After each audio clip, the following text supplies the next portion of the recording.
Encore un message sur l'histoire du christianisme.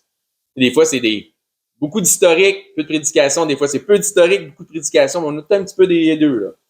Donc aujourd'hui, ça va être un petit peu d'historique, plus de la prédication, de l'exhortation.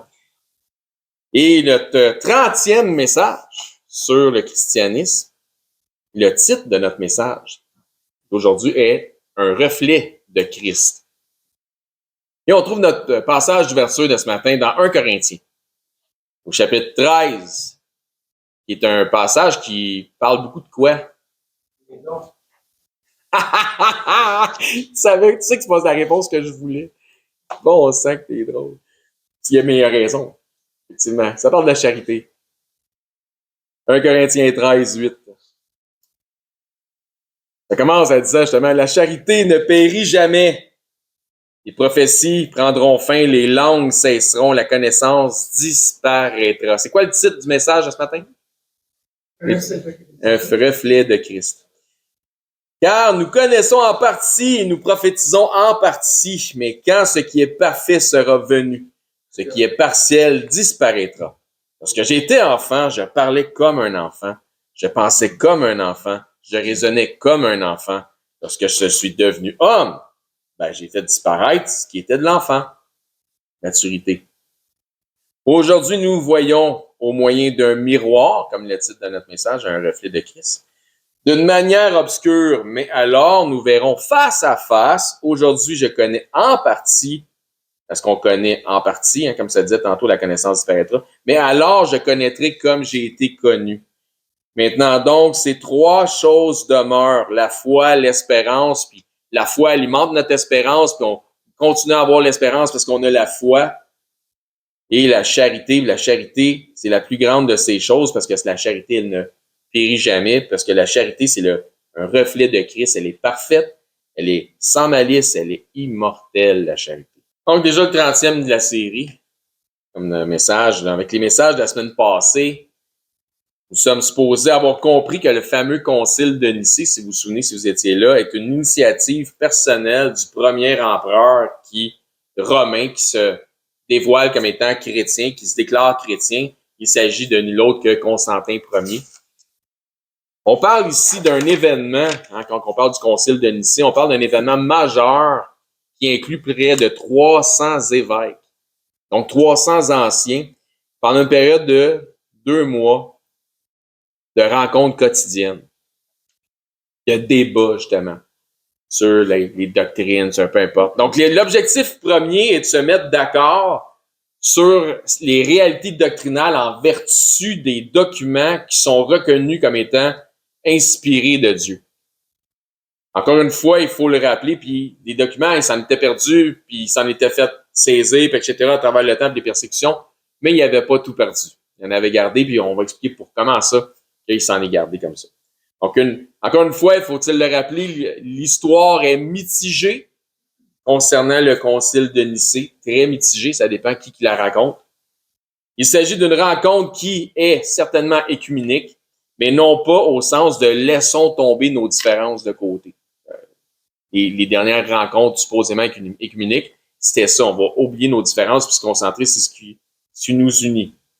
L'objectif est plutôt d'identifier les différences et de s'entendre afin d'avoir de l'unité. Donc, cette première rencontre œcuménique-là, c'était ça l'objectif. Pas de laisser tomber les différences, mais de reconnaître, d'identifier les différences et de trouver quelque chose qui pourrait enfin être concerner l'unité. Donc, l'unité dans l'enseignement, l'unité dans la doctrine, dans le modus operandi, etc. Donc, c'est ce qui était, on était à la recherche de ça à ce moment-là. Principalement dans les points majeurs. Le but était d'éliminer la confusion, des différences et des confusions, il y en avait, et pour cause. Les persécutions du passé avaient empêché les anciens des différentes régions de pouvoir s'unir ensemble, et comme là, ils faisaient justement à Nicée. Chacun avait plutôt demeuré hermétiquement enfermé dans son petit patelin à cause des persécutions, entre autres, prêchant la parole au meilleur de leur connaissance, bien intentionnés, opérant parfois dans l'ombre, encore une fois, au meilleur de leur connaissance. Quand je dis au meilleur de leur connaissance, je veux dire en vertu des documents de référence dont chacun disposait et où, selon la transmission orale qu'ils avaient reçue, qui leur avait été faite, certains ne disposaient même plus de documents de référence. Il n'y en avait pas, il n'y en avait plus. Car il avait été détruit lors des acharnements de Dioclétien puis de Galère contre eux autres, contre les chrétiens. Donc, il y allait de mémoire avec le gros bon sens moral, selon la sagesse et l'intelligence que Dieu leur accordait. Ils persévéraient dans l'édification, dans la communion et aussi dans l'évangélisation. Dans le rassemblement aussi, ils persévéraient. Peut-être des fois, c'était des rassemblements de type catacombe. Pour clarifier, ils se sont carrément déjà organisés des rencontres dans des catacombes. Les catacombes de Rome étaient des lieux de sépulture souterraine dans lesquels les chrétiens de Rome enterraient leurs morts lors des premiers siècles de l'Église primitive. Mais dans certains cas, lors de persécutions, ils auraient eu des réunions parmi les croyants dans ces tunnels lugubres, morbides. C'est pas comme si les persécuteurs des chrétiens n'étaient pas il n'y avait pas connaissance de ces lieux-là. C'est juste que c'était plus rare que les autorités allaient jusque dans ces lieux lugubres pour, avec une torche, aller fouiller les recoins de ces endroits pour faire des arrestations.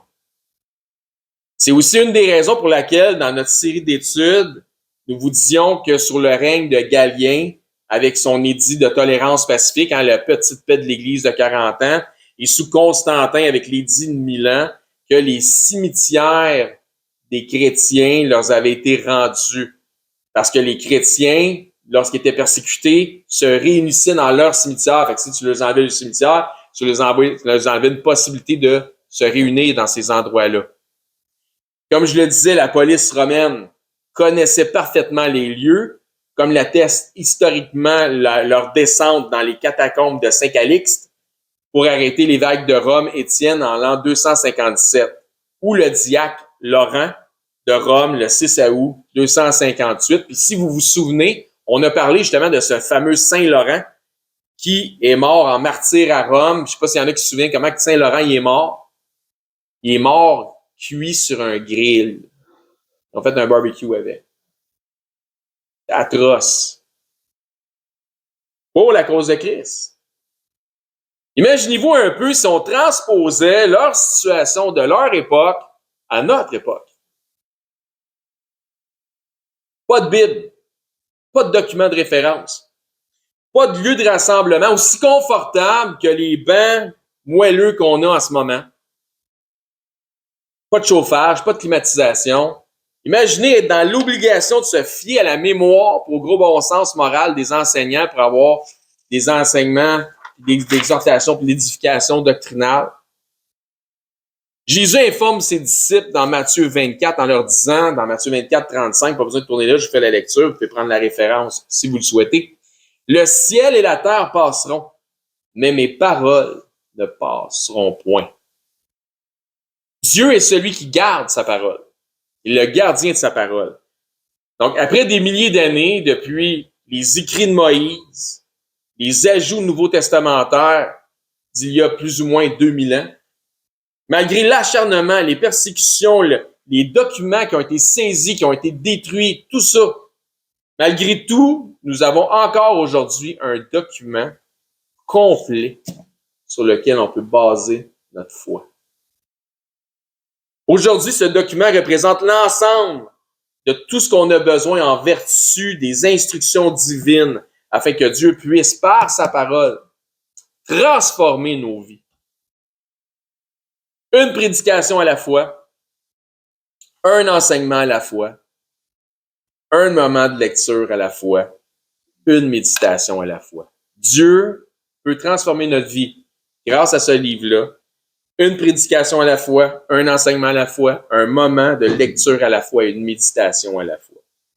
Dans le psaume 12 qu'on a lu ce matin, que Marc nous a lu ce matin, ça nous dit soit le verset 6 ou le verset 7, dépendamment des versions, mais ça nous dit « Les paroles de l'Éternel sont des paroles pures.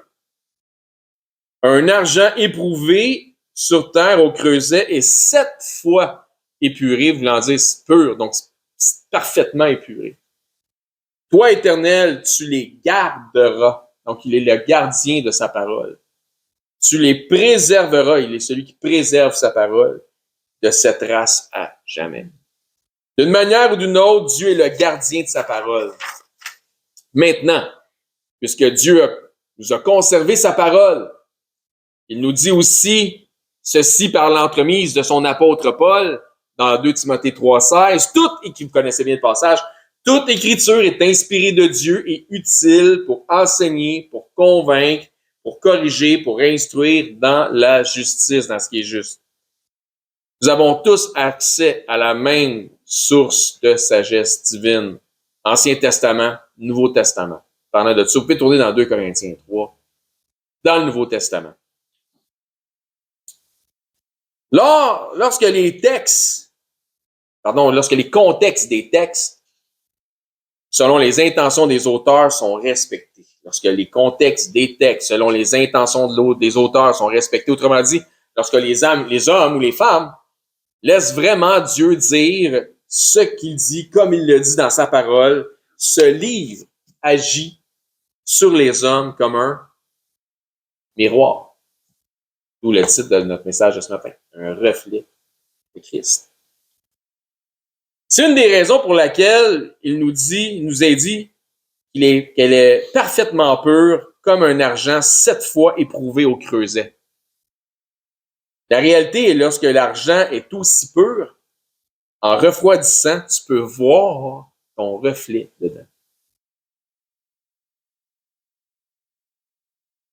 2 Corinthiens 3,14 nous dit « Mais il », et le « il » fait référence aux fils d'Israël, et plus précisément aux Juifs, ou aux Hébreux judaïsants, mais ils sont devenus durs d'entendement, car jusqu'à ce jour, le même voile demeure quand ils font la lecture de l'Ancien Testament, et il ne se lève pas, ce voile, il ne se lève pas, car c'est en Christ que ce voile disparaît. Deux choses ici. Un, Paul fait clairement référence à la lecture de la Bible. Lorsqu'il lit l'Ancien Testament, là, donc jusqu'à ce jour, lorsqu'ils font la lecture. Puis deuxième chose, il précise la lecture d'un document qui s'appelle l'Ancien Testament, référent aux écrits de l'Ancienne Alliance, impliquant clairement donc une nouvelle alliance. S'il y en a une ancienne, il y en a une nouvelle. Mais je crois aussi, d'une manière voulue ou sinon prophétique, qu'il fait référence à des écrits s'incrémentant dans cette ère de la Nouvelle Alliance. Quand ils font la lecture de l'Ancien Testament, Paul semble proposer un programme de lecture nouveau testamentaire par opposition à ce qui est ancien testamentaire. Donc les deux maintenant commencent à être disponibles. Quelque chose. Je crois que déjà du vivant des apôtres, leurs écrits étaient déjà considérés comme étant des ouvrages de référence inspirés par le Saint-Esprit de Dieu. Il n'a pas fallu qu'on attende de rassembler le canon pour dire « ça, c'est la Bible ». Ça faisait déjà partie de la parole de Dieu pendant leur vivant encore. C'est ce que je crois. C'est que ça s'incrémentait dans un programme de lecture qui était déjà nouveau testamentaire. C'est pourquoi Pierre fait référence aux écrits de son bien-aimé frère Paul comme étant l'équivalent des autres Écritures. Il dit, il y en a qui tordent ce que Paul dit comme les autres Écritures. Comme les Écritures. Paul, à ceux de Colosse, leur dit de lire sa lettre qu'il leur fait parvenir et après, en faire parvenir au moins une copie à ceux de Laodicée et vice-versa. Donc, ce que je vous ai dit, c'est bon pour vous autres, je l'ai adressé à vous, mais c'est inspiré de Dieu, fait que ça va être bon aussi pour Laodicée. Ils vont pouvoir s'en servir pour s'instruire aussi, et instruire les autres. Et vice-versa, ce que j'ai envoyé à Laodicée, soyez sûrs de le lire vous autres aussi, parce que c'est la parole de Dieu, inspirée. Donc, c'est ce que je vois dans les Écritures. 2 Corinthiens, chapitre 3, verset 15. Jusqu'à ce jour, quand on lit, donc lecture, hein, lorsqu'on lit Moïse, un voile est jeté sur leur cœur. Encore ici, donc, marqué que c'est sur leur cœur, puis tantôt, on va voir que c'est pas juste sur leur cœur.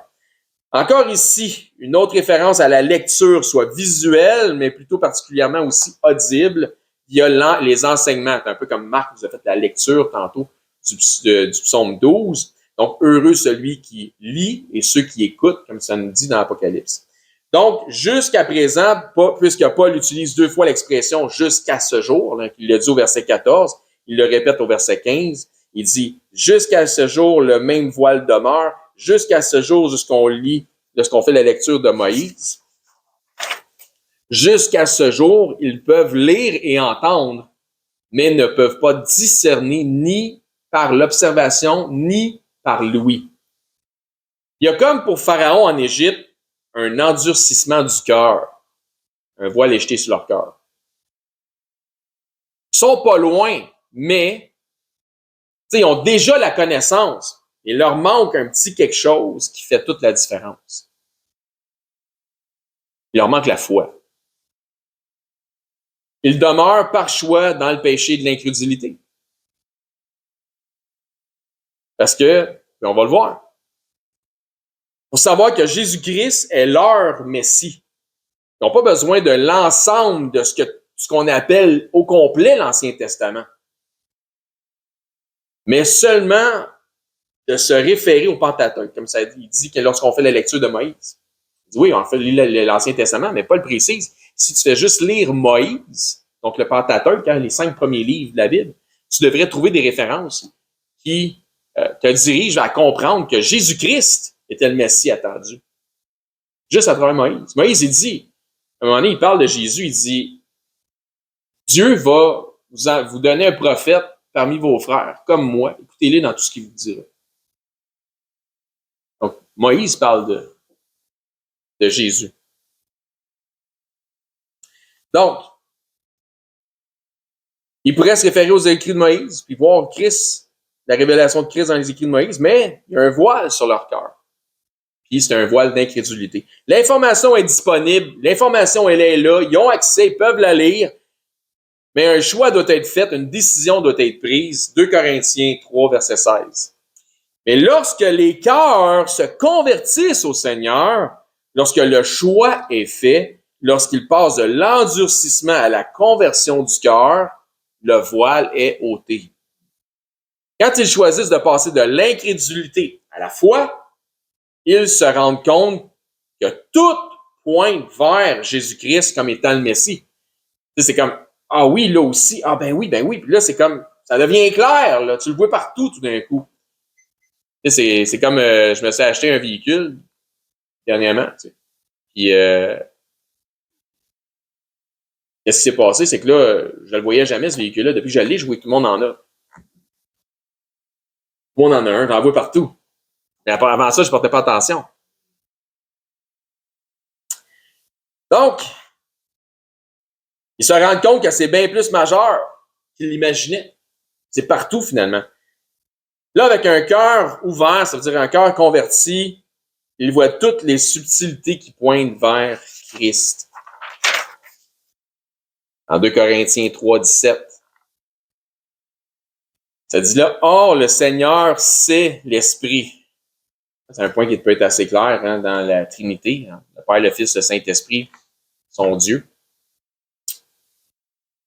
Et là où est l'Esprit du Seigneur, là est la liberté. On en a parlé récemment. Ce qu'on disait là-dessus, c'est vous connaîtrez la vérité vous rendra libre. Donc, or, le Seigneur, c'est l'Esprit, et là où est l'Esprit du Seigneur, là est la liberté. Pourquoi? Parce que c'est l'Esprit qui frappe sur leur cœur de pierre pour les convaincre. L'Esprit, il essaie de convaincre de péché, de justice et de jugement pour que tu viennes en repentance à la connaissance de Jésus-Christ. Lorsqu'ils se laissent convaincre par l'Esprit de Dieu, ils peuvent enfin être libérés de leur chaîne de l'incrédulité. Maintenant, vous vous souvenez des allusions ou des métaphores de Paul au sujet des Écritures, d'un voile sur les yeux, etc. Jusqu'à ce jour, un voile est sur le Jusqu'à ce jour, pendant qu'ils font la lecture, etc. Donc, c'est clair. 2 Corinthiens 3, 18. Nous tous qui le visage découvert. Donc, si nous n'avons pas de voile, nous pouvons voir ce que les aveuglés ne peuvent pas voir. Ça fait du sens? Si on a le visage découvert, on peut voir ce que ceux qui ne peuvent pas voir, qui ont le visage couvert, ne peuvent pas voir. Donc, nous tous qui, le visage découvert, contemplons comme dans un miroir. Donc, la Bible, la parole de Dieu, c'est comme un miroir. L'apôtre Jacques aussi, dans son épître, nous le confirme aussi. Donc, nous contemplons comme dans un miroir la gloire du Seigneur. Nous sommes transformés en la même image de gloire en gloire, comme par le Seigneur, l'Esprit. Donc, nous sommes transformés en la même image de gloire en gloire, comme par le Seigneur, l'Esprit, parce que le Seigneur, c'est l'Esprit. C'est ce qu'il nous disait tantôt. Dans notre texte du verset, dans 1 Corinthiens 13, 12, ça nous disait, nous voyons au moyen d'un miroir. Question ici. Habituellement, quand tu regardes dans un miroir, tu es arrivé? Tu as regardé dans un miroir? Quelle réflexion vois-tu? Toi, quand tu te regardes dans un miroir, quelle réflexion tu vois? Bon, c'est ça. C'est vrai, tu as raison. La tienne, tu vois ta réflexion. Maintenant, n'ayant plus de voile et ayant les Écritures qui nous sont dévoilées, nous devrions nous regarder, mais voir le reflet de Jésus. Une transformation à l'image du Fils. Pourquoi? Parce que ça nous dit, nous sommes transformés en la même image.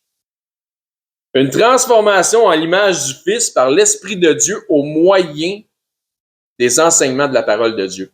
Donc, une transformation parce que ça nous dit, nous sommes transformés en la même image de gloire en gloire, comme par le Seigneur l'Esprit. Une transformation à l'image du Fils par l'Esprit de Dieu au moyen des enseignements de la parole de Dieu. Ça te prend des enseignements si tu veux recevoir la transformation. De gloire en gloire, comme ça nous disait tantôt. De transformation en transformation, de prédication en prochaine prédication, d'un dimanche à l'autre. Même ça marche. Comme je disais mercredi passé, tu peux pas être un disciple si tu ne reçois jamais d'enseignement disciplinaire. La métaphore que j'ai dit la semaine passée, je ne dis pas parce que tu t'achètes un kimono puis tu restes chez vous, tu vas devenir ceinture noire. Faut que c'est une discipline. Donc, la seule transformation bibliquement morale et acceptable, ceux qui comprennent le jeu de mots, un petit peu à chaque fois l'image du Fils, ultimement par une mise en pratique à la foi. Oui, la parole de Dieu est comme un miroir, mais si quelqu'un l'entend en choisissant de ne pas mettre en pratique ce qu'il entend, il n'y aura aucun changement. Toi, Louis Martin, si tu regardes dans le miroir et tu vois que tu as une couette, tu ne l'arranges pas, elle va rester tout croche ta couette. Des bonnes chances. Donc oui, la parole de Dieu, c'est comme un miroir. Mais si quelqu'un l'entend en choisissant de ne pas la mettre en pratique, il fait le mauvais choix, c'est certain. S'il ne met pas en pratique ce qu'il entend, il n'y aura pas aucun changement. C'est pourquoi Jacques nous dit que la foi sans les œuvres est morte. Tu veux du changement, il faut que tu mettes la parole de Dieu en pratique. C'est comme un miroir. Tu vas rester aussi laid que t'es si tu ne fais rien avec ça. Tu t'arranges pas tes couettes. Il arrange les couettes.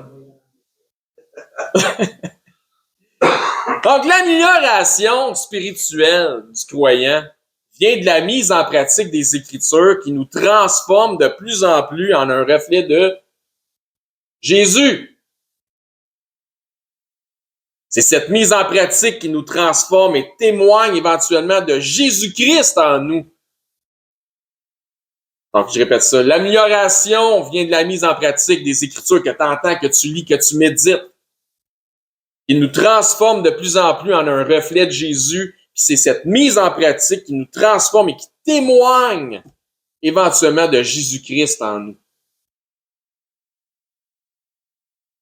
L'explication continue d'une belle manière de la part de l'apôtre Paul, mais au chapitre suivant, dans 2 Corinthiens 4, c'est toujours dans la même métaphore de l'image, du reflet, etc., etc. Dans 2 Corinthiens 4, 1, il dit c'est pourquoi. Donc, égal, selon ce que je viens de dire. Il dit c'est pourquoi, donc ce que je viens de dire au chapitre 3, l'image, le reflet, etc. Ayant ce ministère, quel ministère? Celui de la parole d'être représentant de Christ. Ayant ce ministère selon la miséricorde qui nous a été faite, nous ne perdons pas courage. La première partie du verset 2 nous dit, nous rejetons, en perdant pas courage, nous rejetons les choses honteuses qui se font en secret. Nous représentons la vraie image. On met en pratique. On laisse montrer éventuellement Jésus-Christ à travers nous. Donc, on représente la vraie image. Nous rejetons les choses honteuses qui se font en secret. Nous n'avons point une conduite astucieuse. Pas parce qu'on s'est mis devant un miroir, qu'on s'est mis du make-up, puis on a fait du fardage, puis aujourd'hui, c'est des filtres, là. Et nous n'altérons point la parole de Dieu. Tout est vrai, ça reste vrai, véritable, exact.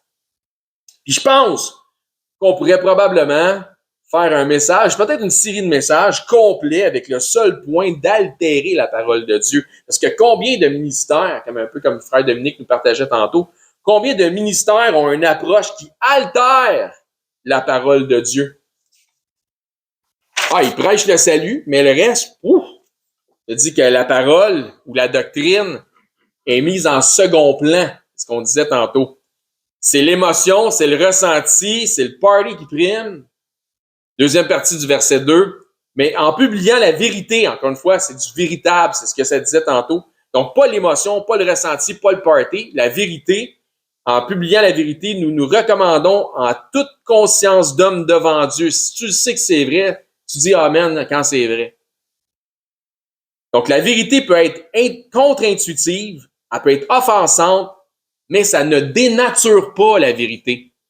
Elle peut être contre-intuitive, elle peut être offensante, mais c'est quand même la vérité. Donc, la prédication de la vérité des Écritures témoigne aux hommes pécheurs et s'adresse à leur conscience. Continue. Si tu assistes ici, ta conscience, parce que ça dit que ça s'adresse à toute conscience d'homme, donc je m'adresse à vos consciences. Si tu assistes ici, ta conscience devrait te laisser comprendre que ce qui prime, premièrement, comme Dominique le disait tantôt, c'est l'enseignement biblique, c'est l'amour de la parole. Pas le band de musique, pas le stage, pas les artifices via un charisme du langage du prêcheur, même qui bafouille des fois, celui-là. Tout chrétien engagé, puis écoutez-moi bien, tout le monde m'écoute? Tout chrétien engagé, j'espère que ça vous inclut tous, devrait vouloir être dans un ministère qui met l'emphase sur l'enseignement de la parole. Tout chrétien engagé devrait vouloir participer à un ministère qui met l'emphase sur l'enseignement de la parole, ce qui implique le respect des saines perspectives et des saines doctrines bibliques. 2 Corinthiens 4, verset 3. Si notre évangile est encore voilé, vous voyez, il parle encore du voile. Il est voilé, donc il n'est pas dévoilé, mais il est voilé pour ceux qui périssent. Ça veut dire que quand tu ne comprends pas l'évangile, tu ne peux pas confesser Jésus-Christ comme Seigneur et Sauveur, fait que tu t'en vas dans un lieu par endurcissement de cœur parce que tu demeures par choix dans l'incrédulité. Donc, il n'y a rien qui va changer tant et aussi longtemps que quelqu'un ne passe pas de l'incrédulité à la foi. Il n'y a et il n'y aura aucun salut pour cette personne s'il reste dans l'incrédulité. Et quand ça va être fini, il va être trop tard. Puisque l'Évangile est la puissance de Dieu à salut pour quiconque croit. Mais elle est l'élément de condamnation pour quiconque refuse de croire. Car c'est par Jésus-Christ que Dieu jugera les actions secrètes des hommes selon ce que nous laisse comprendre l'Évangile. Dans Jean 3, 18, ça nous dit « Celui qui croit en lui », donc Christ dit ça, « Celui qui croit en lui n'est point jugé, mais celui qui ne croit pas est déjà jugé, parce qu'il n'a pas cru au nom du Fils unique de Dieu. » Donc, voyez-vous, de l'incrédulité. L'Évangile reste voilé, au contraire d'être dévoilé pour qui? Verset 4 de 2 Corinthiens 4. Pour les incrédules dont le Dieu de ce siècle, qui est Satan, a aveuglé l'intelligence afin qu'ils ne vissent pas briller la splendeur de l'Évangile, de la gloire de Christ, qui lui est l'image de Dieu. Donc, avez-vous bien saisi ce qu'il dit ici? Qui s'assure que le voile demeure? Qui tient le voile en place? Le Dieu siècle, exactement. Celui qui aveugle leur intelligence.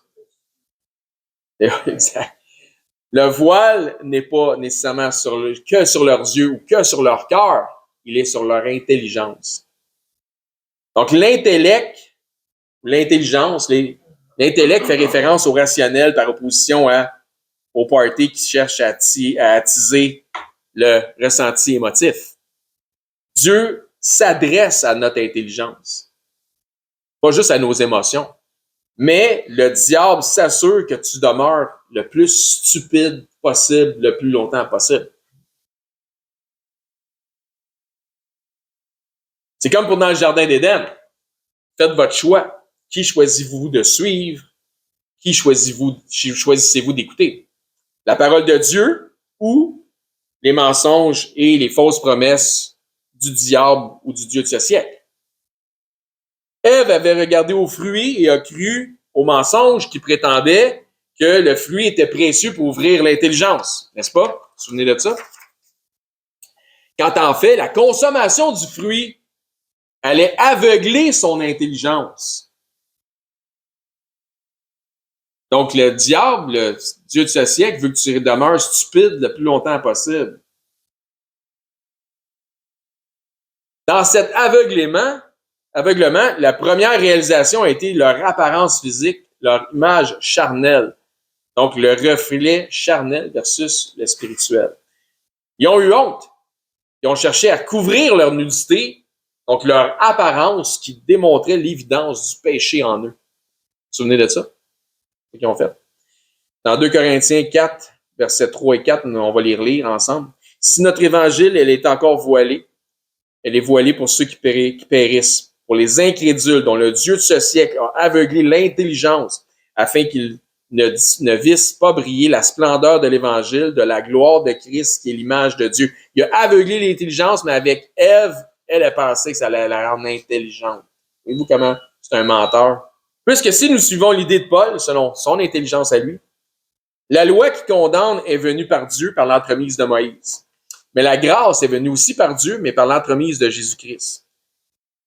Mais dans les écrits de Moïse est incrémenté l'évangile de la grâce. Donc la grâce était déjà disponible, donc était incrémentée la grâce à venir par la venue du Sauveur. Donc l'histoire était déjà là. La grâce était déjà disponible. Par extension, l'évangile, c'est la Bible au grand complet. Parce que ça fait tout, pointe tout vers Jésus-Christ.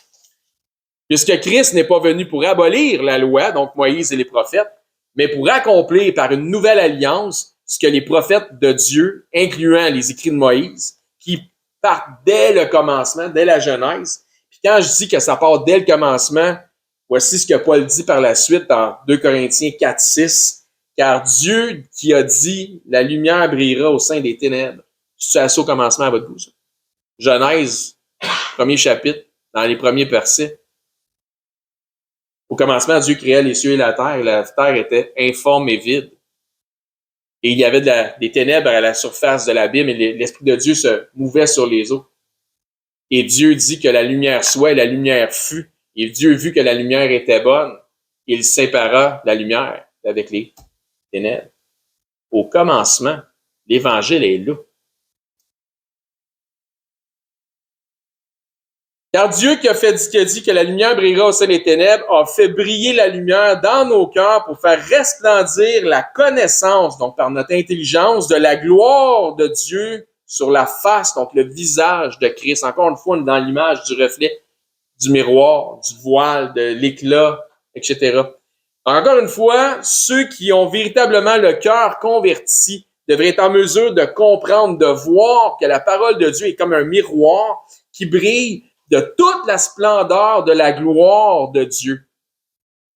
Un miroir qui nous permet de voir le reflet de Christ, qui est l'image et le reflet de Dieu. Ainsi, de plus en plus, nous devrions regarder dans ce miroir et voir que notre propre réflexion se transforme en celle de Jésus-Christ. Donc, à chaque fois que tu lis, t'as-tu remarqué quand tu lis ta Bible, ceux qui ont déjà lu la Bible une fois, quand tu as lu une deuxième fois, tu te dis, ça, j'ai jamais lu ça. Pas que tu n'as jamais lu ça, c'est que Dieu te donne une compréhension supplémentaire, il t'amène des nouvelles perspectives. Donc, de plus en plus, on se transforme, donc on tend vers la perfection. Cette transformation devrait se ressentir de plus en plus chez ceux qui nous observent et nous côtoient au point où c'est possible que ça crée ou ça devienne un malaisant. Ça crée un malaise. Pas parce que tu le veux, c'est juste que tu es tellement séparé du monde. Pas parce que tu es hautain, ça n'a pas rapport. Mais tu es tellement séparé des choses du monde, des choses ténébreuses, qu'à un moment donné, pour ceux qui veulent faire le mal, ça devient malaisant d'être en ta présence parce que c'est comme un peu Joseph avec ses frères. Il devenait malaisant pour eux autres. C'est pourquoi Moïse devait porter un voile à chaque fois qu'il revenait d'aller parler avec Dieu parce que sa contenance éblouissait les enfants d'Israël. C'était malaisant pour eux autres. De même, je vous dirais que les dimanches, ici, en présence des enseignements de sa parole, parce que Dieu vous parle ici dimanche après dimanche, ça devrait vous énergiser d'un dimanche à l'autre, vous recharger spirituellement de la semaine passée pour la semaine à venir. Vous devriez trouver de l'énergie spirituelle. On ne vient pas à l'Église parce que l'on doit. On ne vient pas à l'Église parce que l'on doit. Comme si c'était une œuvre pieuse, mais vide d'intention.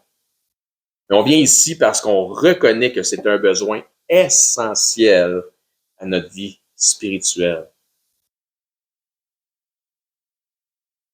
C'est une œuvre pieuse de venir à l'Église. Ne leurrez-vous pas, c'en est une. C'est vrai. Mais qui s'incrémente dans ta relation, dans votre relation avec notre Seigneur. On ne vient pas à l'Église dans le but de plaire à Dieu, mais plutôt merci Seigneur d'avoir mis en place un système, un écosystème où je peux aller chercher cette énergie-là spirituelle qui me permet de me régénérer spirituellement semaine après semaine. Je répète encore, on ne vient pas à l'Église dans le but de plaire à Dieu, mais plutôt on devrait pouvoir dire merci Seigneur d'avoir mis en place un système qui me permet de me régénérer spirituellement. Merci Dieu pour l'Église, gloire à Dieu pour l'Église. L'Église n'est pas pour Dieu, mais l'Église, c'est pour qui? Pour nous autres. C'est pour nous autres. Parce que Dieu, dans son infinie sagesse, sait qu'on en a besoin. Les chrétiens forment et sont l'Église. Mais il n'y a pas ou il ne devrait pas y avoir de chrétiens sans Église. Encore une fois, les chrétiens, c'est eux autres qui forment l'Église. Et tu ne devrais pas avoir un chrétien sans Église. Et comme Jésus a dit, le sabbat a été fait pour l'homme et non l'homme pour le sabbat. Donc, on termine là-dessus. Le rassemblement des croyants, particulièrement les dimanches en ce qui nous concerne, n'a pas été fait pour Dieu, mais par Dieu pour nous. Pour nous autres. Donc, je sais que nous sommes dans une série d'études sur le sujet du christianisme ou de la chrétienté. Nous en sommes maintenant déjà au 30e message, puis j'ai l'impression qu'on fait juste égratigner à la surface. Mais c'est ainsi, puisqu'on a besoin non pas seulement d'enseignements intellectuels, mais on a aussi besoin principalement d'enseignements qui sont spirituels. Donc, à travers toute cette série de messages-là, on trouve des sujets d'exhortation qui nous inspirent pour le peuple de Dieu. Donc, conclusion de notre message de ce matin. Resteriez-vous attaché à votre assemblée locale si ce n'était pas aussi confortable? Et si on devait se rencontrer en cachette, imagine-toi. Imagine assis à terre. On en parlera voir comment c'est au Pakistan. Pas très confort, le truc. Assis sur une brique. Ouais. Avez-vous ce désir en tant que disciple de devenir davantage à l'image de votre Seigneur? Avez-vous réalisé davantage les réalités spirituelles qu'offrent les métaphores bibliques liées au reflet, au miroir, à l'aveuglement, toutes ces choses-là, c'est ça qu'on a traité aujourd'hui. Donc, y a-t-il encore un voile sur votre intelligence? Êtes-vous ou sur votre cœur? Êtes-vous encore dans l'incrédulité concernant Jésus-Christ? Avez-vous confessé Jésus-Christ comme Seigneur et Sauveur? Si ce n'est pas fait, et si votre intelligence vous dit que c'est lui le Seigneur et le Sauveur, attendez peu. Est-ce que venir à l'Église est pour vous un besoin spirituel ou si c'est accessoire? Quand tu viens ici, est-ce que tu te concentres sur ce qui se passe autour? Ou si tu te concentres sur ce que Dieu a pour toi dans le message? Pas nécessairement sur le messager, mais des fois, c'est juste une petite affaire. Des fois, c'est tout. Peu importe. Viens-tu pour épuiser une substance spirituelle afin de te régénérer spirituellement, de te nourrir spirituellement? Comme manger, boire ou dormir. Ça devrait être un besoin. Bonjour, ici Éric, ancien et enseignant du ministère de l'EBCRS. J'aimerais d'abord vous remercier de vous intéresser à l'œuvre de notre ministère ainsi qu'à la chaîne sur laquelle on distribue notre matériel. Si, suite à une de nos prédications, vous réalisez que vous n'avez jamais fait du Seigneur Jésus le Seigneur de votre vie, le Sauveur de votre âme, mais que vous réalisez aussi que vous avez vraiment besoin de vous tourner vers lui afin de sécuriser votre éternité, je crois que ce segment de vidéo s'adresse à vous, puisque la Bible nous déclare cette vérité. Dans 1 Timothée au chapitre 2, à partir du verset 3, ça nous dit que Dieu est notre Sauveur et que dans cette optique, Dieu souhaite que tous les hommes soient sauvés et que tous les hommes parviennent à la connaissance de la vérité. Et ça nous dit aussi, car il n'y a qu'un seul Dieu et un seul médiateur entre Dieu et les hommes, et c'est Jésus-Christ qui s'est lui-même fait homme. Et ça nous dit que Jésus-Christ s'est fait homme afin de lui-même se donner en rançon pour le rachat de tous. Jésus a dit en conversant avec ses disciples qu'il est le chemin, la vérité et la vie, et que nul ne vient au Père, c'est-à-dire à Dieu, qu'à travers la foi en Jésus lui-même. C'est la seule façon. C'est ce que Jésus exprime aussi en partageant l'Évangile avec un homme d'un certain âge qui se disait lui-même très religieux. Dans l'Évangile selon Saint Jean, au chapitre 3 et verset 16, Jésus dit à cet homme, « Car Dieu a tant aimé le monde, qu'il a donné son Fils unique, afin que quiconque croit en lui, donc met sa foi en lui, ne périsse point, mais qu'il ait la vie éternelle. » Donc la volonté de Dieu, notre Créateur, elle est claire. C'est que tous parviennent à la repentance en faisant le choix volontaire de croire par la foi le récit de l'Évangile de son Fils Jésus-Christ. Les informations qui nous sont transmises dans la Bible nous font comprendre que par nature, malheureusement, nous avons tous enfreint les règles de sainteté déjà établies par Dieu. Nous avons tous enfreint au minimum une des 10 lois, des 10 règles, des 10 commandements, mentir, prendre le nom de Dieu en vain, manquer d'honneur à nos parents, blasphémer, peu importe. Donc Dieu, dans sa perfection, qu'il ne peut renier, est 100% juste. Et puisqu'il est 100% juste, il doit nous juger selon la justice. Et comme nous sommes tous coupables de péché et de transgression, nous méritons tous notre sentence. Mais bonne nouvelle, parce que Dieu, dans sa perfection, est aussi 100% miséricordieux et souhaite faire miséricorde à tous. Donc, Dieu nous tend la main afin de nous sauver du châtiment qui lui est réservé aux transgresseurs de sa loi. Jésus nous explique qu'un endroit terrible a été préparé pour Satan, le chef des anges déchus, des démons, un endroit de flamme, de regret, de tourment, de souffrance, etc. Et la réalité de l'enfer que Jésus nous explique, les raisons pourquoi c'est si effroyable, et que tous les attributs de Dieu, ils sont absents, parce que c'est tellement éloigné de Dieu. Tandis que Jésus dit à ses disciples qu'il est allé au ciel, dans la demeure du Père, pour nous y préparer une place. Dans cette place, le paradis céleste, étant auprès de Dieu, au contraire de l'enfer, étant dans sa proximité, nous y retrouverons l'ensemble des attributs que procure sa présence. La joie, l'allégresse, l'amour, le bonheur, mais dans une proportion qui est inexprimable et incompréhensible pour les simples charnels que nous sommes présentement, dans une façon que les mots ne peuvent pas exprimer. La Bible déclare que le salaire du péché, c'est la mort, et non seulement la mort physique, mais aussi la mort spirituelle. Et que la mort spirituelle est une incapacité à avoir accès à Dieu. C'est une séparation d'avec Dieu.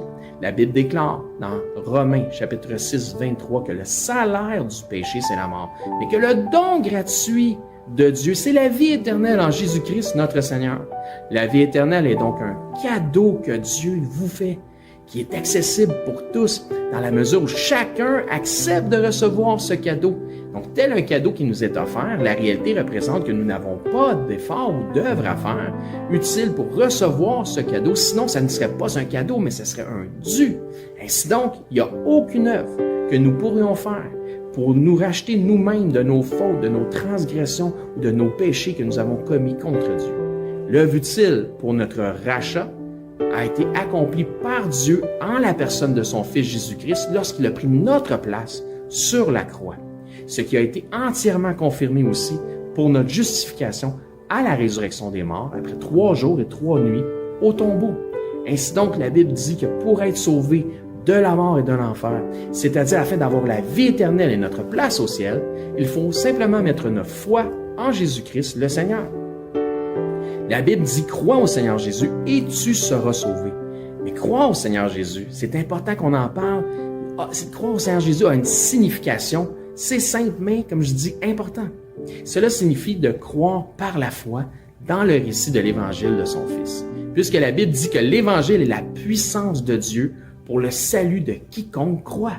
Que dit donc cet Évangile, cette bonne nouvelle, puisque Évangile veut dire bonne nouvelle? Mais Romains, au chapitre 10, nous en parle justement. À partir du verset 8, ça nous dit que cette bonne nouvelle, cette parole, est près de toi, elle est dans ta bouche et dans ton cœur. Or, c'est la parole de foi que nous prêchons.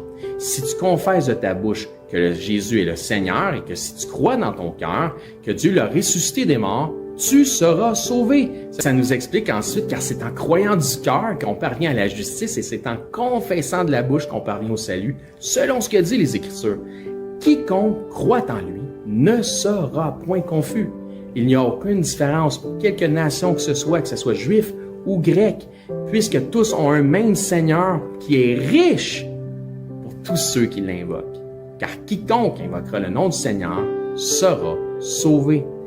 Il ne s'agit donc pas de réciter une prière selon une formule toute faite qui fait la différence, mais bel et bien de mettre sa foi dans le Seigneur Jésus-Christ. Si vous croyez que Jésus-Christ, Dieu le Fils, le ressuscité, est Seigneur et que vous acceptez d'en faire le Seigneur de votre vie, ainsi il devient instantanément aussi le sauveur de votre âme. Si tel est votre cas, gloire à Dieu, vous faites maintenant partie de son troupeau. En tant que nouveau disciple, ce qui est important maintenant, c'est de vous trouver premièrement un enseignant qui enseigne la vérité de la parole de Dieu. Et joignez l'assemblée où cet enseignant œuvre afin d'avoir part à l'amour des frères et de la famille en Christ. Si pour nous vous êtes local, c'est-à-dire par exemple 2 heures de transport et moins, eh bien venez nous voir, ça va me faire un plaisir de vous recevoir et nous pourrons parfaire votre éducation spirituelle selon une saine doctrine des Écritures. Donc c'est là-dessus que je vous dis, soyez bénis et je l'espère, à bientôt.